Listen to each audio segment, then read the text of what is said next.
境外消息，咱来关心台湾虎航因为台条航班引起风波，虎航董事长阁专工去日本协调。即马上新的消息是，伫明年1月份开始就会当恢复正常。若针对即阵互取消的旅客，因的回程机票要安怎？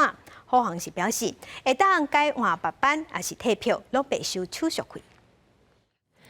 国外旅行总算起行，真侪人拢想要去日本。毋过台湾虎航煞伫即几天台足侪航班。董事长陈汉明解释，日本机场因为疫情裁员，即马卡手无够。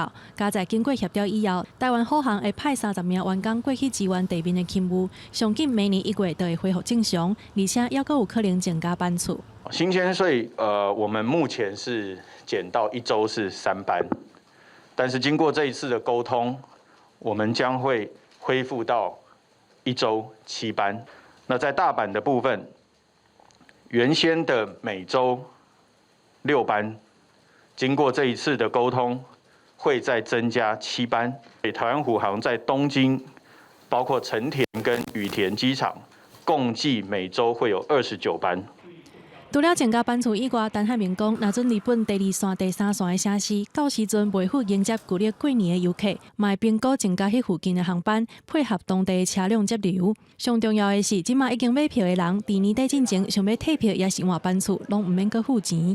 所以旅客可以改到他其他的这一个航点，而且不用再额外支付这个票价的差额。好，那对于疫情期间所有的这个赠票活动，这个兑换的期间，我们也会延长这个期间，来让旅客能够持续的来使用。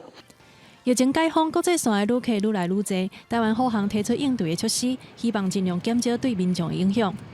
记者麦上英丹保罗台北报道。